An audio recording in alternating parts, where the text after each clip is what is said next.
Добрий день, частовані русини! В ефірі програма «Живий русинський язик». З вами журналістка я, Олена Копинець-Барта, і отець Дмитрій Сидор, священник. Добрий день, отець Дмитрій. Дай Боже. Нині ми хочемо поговорити про граматику русинського язика, кодифікація якого сталася у 2002 році в Ужгороді при участі русинських лінгвістів з різних стран. Результатом її стала публікація академічного видання «Граматика русинського язика» для подкарпатських русинов і русинов Європи і Америки. Ви, як автор цього труда, в'єдно із указаними в книзі лінгвістами, розкажіть, як ото було? І ще раз вітаю всіх наших братів-русинів. У 2002 році силами наших русинських лінгвістів ми видали граматику русинського язика для подкарпатських русинів, а також для русинів, які розійшлися із Подкарпатської Руси, Закарпаття, по Європі і по Америці. Що це був за труд? Порядка 6-7 років цей труд узяв у нас, було сказано у многих інстанціях, що русинов не визнають як народ, бо вони не мають своєї історії, не мають свого язика, культури. Но найголовніше, вони донизька не мають кодифікованого язика, граматики кодифікованої. Ми об'ясняли многим людям, що у русинов многократно язик русинський був кодифікований. Скорше перші граматики русинського язика появилися на 50 років раніше, чим знаменита граматика Шевченка. Далі появлялися граматики в період Австро-Венгрії, а в 20 віці ми мали хороші 3 граматики, починаючи від перших років Чехословакії Сабова і у період уже війни Івана Гарайди. Ця граматика була як некое продовження граматики Івана Гарайди, но враховуючи, що за ті 50 років наш язик обогатився новими словами, появилися нові граматичні форми. Вопрос був ще в другому – кого рахувати лінгвістом русинського язика? Многі предлагали кликати кандидатів наук, котрі мають кандидатський уровень, наприклад, руського язика, української мови, мадярського. Однако колективно ми одному другому довели. Ніякі професора і академіки не русини не можуть бути помічники нам в кодифікації русинського язика, бо носителі його, русини, мало того, що владіють його від матері повноцінно граматичними формами, і практично без школи ми нормально, красно общаємося.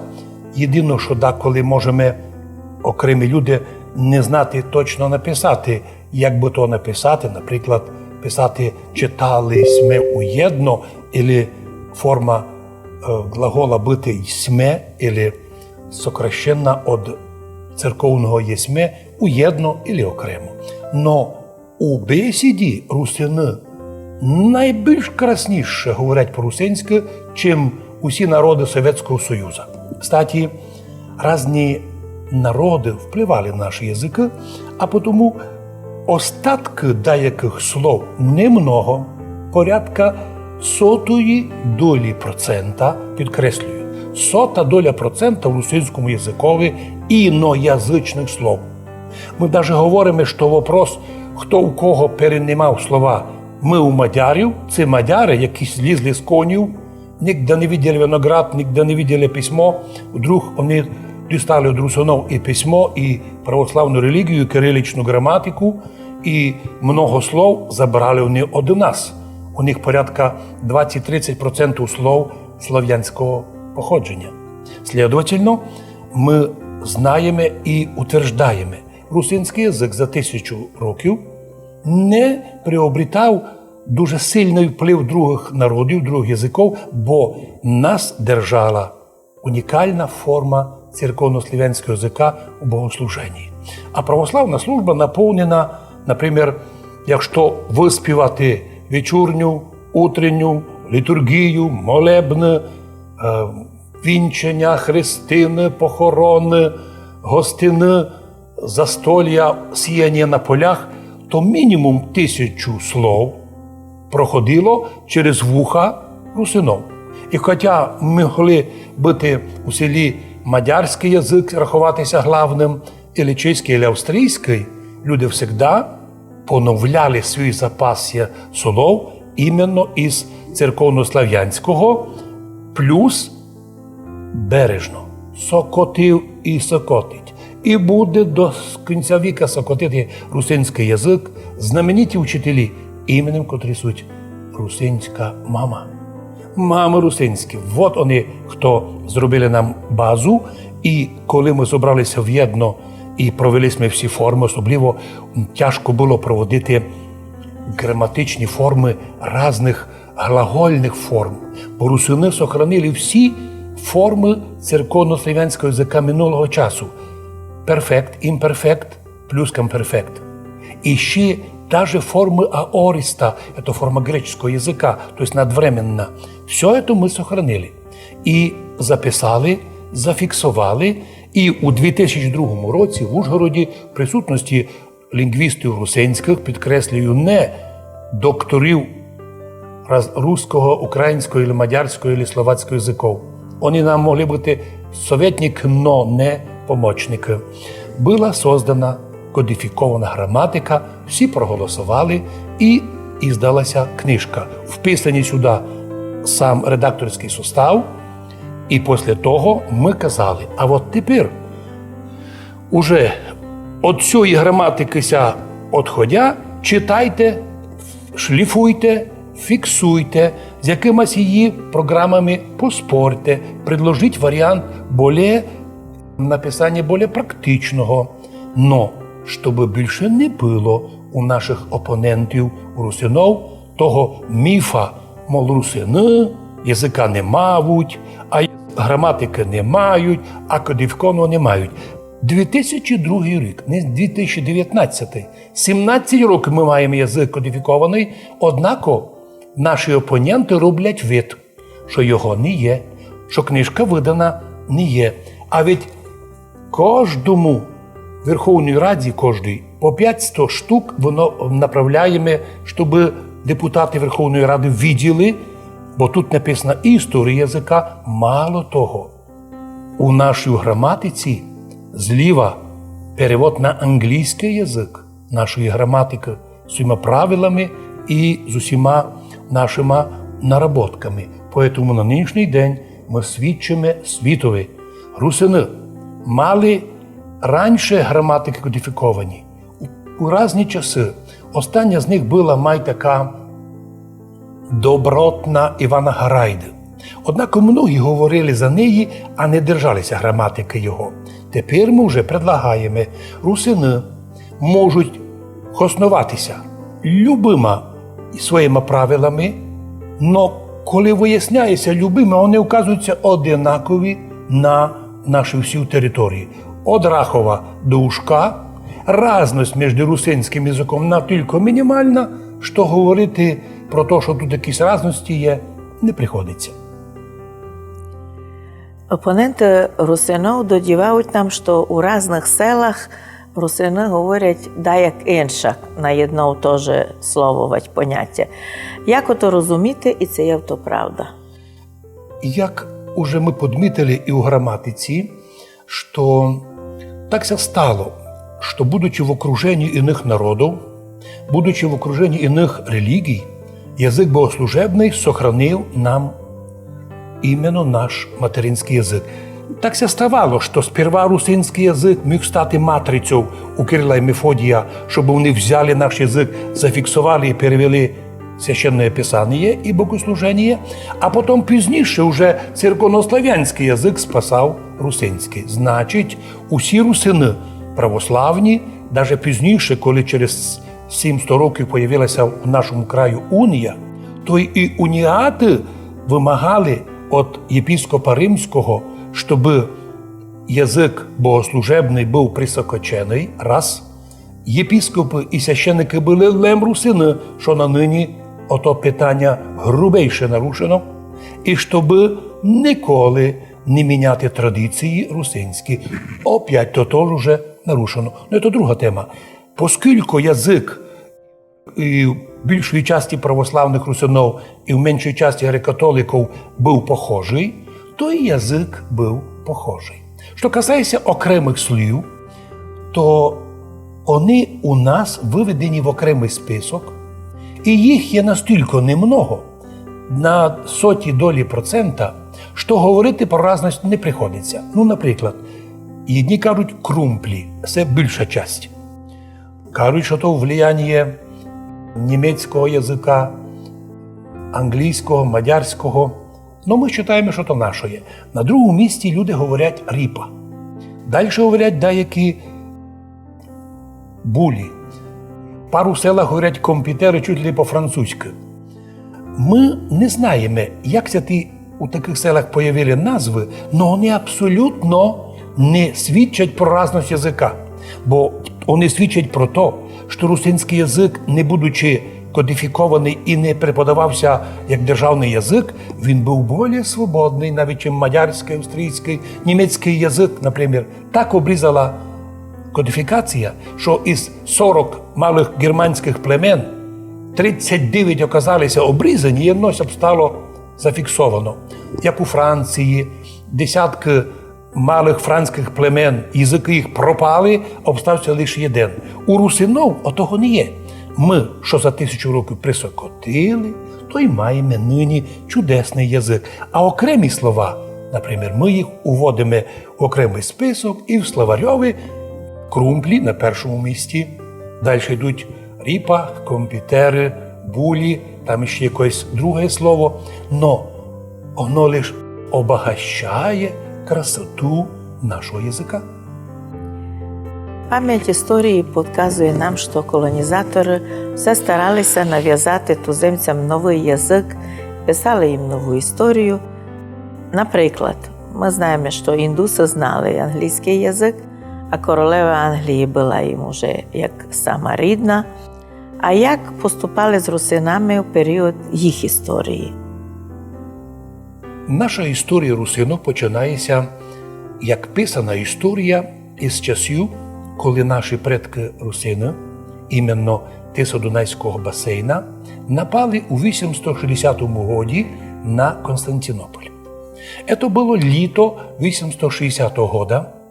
Про то сообщає Константинопольський патріарх Фотій. Він у 867 році вже писав своє послання і каже: у 860 році літом Бог нас покарав, напустив на нас із северних земель русів, котрі нас чуть ли не спалили, но ми винесли на стіни города покров Божої Матері, її главний покров, то піднялася на морю літом неожиданно така буря, що тут її маленькі лодочки поперевертало, і руси ледвеся спасли, і помнили вони, що який грозний Бог греків. Но пише тот же самий Фотій, через пару років після нападення на Константинополь у ті руси попросили собі єпископа і священника, стали християнами і стали Божим народом. У 863 році такое було. Но почнемо із 860-го. На Константинополь з Києва ніхто не нападав. Бо Аскольд і Дір прийдуть у Київ через 2 роки, у 862-му. Кроме того, Київ був пограничний город Хазарії, то ще не було ще Київської Русі, як такої. І там вони ся наняли як воєнним начальником. І в той час Хазарія не воювала із Константинополем. Значить, ніякі походи з Києва бути не могли.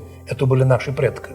У 863 році ніякий Київ, ніяких єпископів і священників не приймав у Києві. Є воспоминання про єпископа і священника в Криму, але до Києва відношення немає. А от для нас у 862 році Ростислав, князь Моравський, написав письмо Михаїлу імператору Константинопольському і Фотію, що пошліть нам добрих учителів нашого язика, аби нам перевели священне писання по-нашому. Бо в нас є вже латиніка, латинські переводи, або воно нам не підходить. Латиніка слаба для передачі нашого язика. І в 863 році Константинополь посилає на наші землі, на землі Моравії, Карпатської Руси, двох учителів. Єпіскопа, пізніше архієпіскопа Мефодія і священника Кирила Константина. І так, ці двоє засвідчили, що ті руси під Карпатами прийняли крещення після 863 року і стали Божим народом. Це факт, документ. Ми би любили, аби нам на цю тему знайшлися опоненти і повіли нам, що то не так. Бо і російські вчені, і українські ніяк не можуть согласувати, та хто напав на Константинополь, і затягують туди Аскольда і Діра, но насилу, вопреки всім конфліктам і всім датам. Другого боку, ми попали після крещення уже на наші землі. У началі X віка прийшли венгерські племена. Тоді вперше мадярські племена і їх історик анонім написав, що знайшли вони тут, під Карпатами, русинов. Дальше. І ще мадяри пішли далі, і до 14 віка не нарушали, русини ще були більш свободні. Лише з 14 віка почалася подлинно історія мадярської держави на наших землях, і вже тоді почалося влияння мадярського язика на наш язик. Но воно було мінімальне, бо богослуження було наше православне, кириличне, як і донині. Потім пізніше з'явилися в наших землях австрійці. Це були більші такі тверді. А то вони іменно австрійці, а не мадяри, завели на нашій землі унію у 1646 році. І хоча від унії не осталося документа, протокола, але так се вважає, що то рік, хоча аж через 100 років лише держава могла видавити православних угорів, но язик кириличний продовжається, язик не міняли, но влияння австрійського язика могло бути у нас, наприклад, кажемо, осталося драйфус, то триножка, манкля, то пальто і так далі, щось таке друге. Ну, це окремі слова, но ніяк, не якісь великі граматичні форми. Но вони нам тоді вже почали, мадяри, писати історію, що коли прийшли сюди мадяри, то й нікого не знайшли. Під Карпатами, на красивій землі, де росте виноград, вони нікого не знайшли. А прийшли з-під київських степів, де було там золото, і ріки молочні текли. Ми, звісно, то слухаємо із посмішкою. Знайшли вони тут народ грамотний, православний, із кириличною граматикою. І іменно в этом отношении всегда была возможность свою историю помнить. Но признаемся, что пізніше русини, ставши граждани Мадярщини, винуждені були бути і патріотами тої держави, і в мадярській армії служити, як і мій дідо в армії мадярській служив. Но ніколи наші русини не забували, що не русини, що є мадярський язик, а є русинський. Правда, іменно греко-католицька ієрархія, священники, вони були практично повністю мадяризовані. І коли розпала Австро-Венгрія, то американські русини у Едмонтоні, а й в других городах, коли збиралися, настойчиво рекомендували: не соглашайтеся на мадярський закон, бо на Мадярщина дала туди велику автономію у 18-му році в декабрю. Не соглашайтеся, бо то недобре. Як ви зможете підняти русинський язик школи, кить духовники греко-католицької церкви май великої тоді повністю мадяризовані? Нічим це не вдасть. Ідіть, переходіть до новоствореної слав'янської держави з Чехословакії, а вони нові, вони ще не мають якихось традицій другі народи збивати або асимілювати, вам там буде добре. Так ми попали із мадярської держави, сперва з австро-мадярської, потім з мадярської у Чехословакію, де ми у Конституції були записані як народ з правом на автономію і на язик свій. Уже в 1938 році Чехословакія перетворилася на федеративну державу, в котрій три республіки – Чехія, Словакія, Подкарпатська Русь – мали свої повністю автономні правительства, свої парламенти і державні язики, хоча общий був чеський. Ну, тепер, як у нас українська мова державна, русини не тяготяться тим, але дуже би любили і чувствували, що свій язик, материнський язик, який береже усю весь скелет психологічний чоловіка, аби сохранився. Так що у нас були попитки нав'язати нам історію австрійську, мадярську, чеську, навіть у період Чехословакії, де був період демократичний, і там були перекривлення. Прага нам запросила і, вірніше, направила нам сюди єпископа Саватія, щоб той був розкол церковний, і на тому не могли русини себе собрати в єдно. Але ми то теж пережили і осталися у єдинстві. Ну, потім нам стало, звісно, інтересно, коли прийшли на танках визволителі. В 1944 році, в октябреві місяцеві, наш край був нібито визволений, хоча мадяри всі уйшли відсюди, так що руські війська їх зайшли майже без боїв. І що нам все стало? Іменно православна громадськість краю написала письмо правительству Советского Союза, що ми являємося русинами, і якщо уж нас, а догадувалися, насилу приєднавуть до Советского Союза, то ведь нам дайте окрему республіку, но наш язик русинський, а ми русини. К сожалению, коли нас завели у Советский Союз, перше, що Советский Союз, совєтські комуністи, точніше, совєтсько-українські комуністи, забрали наші русинські школи і перетворили їх на українські. І українська мова іменно з совєтських часів стала обов'язательна для русинов Закарпаття. Національність русин була ігнорована. До речі, настільки були хитрі совєтські комуністи, що вони не лишили ані одного запрета на язик. Просто ігнорували. Не є та не є. А коли були дуже активні русини, їх пропустили майже по 80 тисяч через совєтські концлагеря і вже або не вернулися зовсім думів, або вже прийшли українцями. Так що ми мали много проблем, бо над нами висіла все чужа історія. Я пішов до школи в перший клас, і я зрозумів, що історія моя починається з Петербурга, з Петрограда, де була революція. Вдруг тепер мої діти в школі учать, що історія України почалася із правління Ющенка. Книжки міняли, потім з'явилися іще другі президенти, і з'явилися нові історії. Тепер навіть з'явилися нові справління граматики.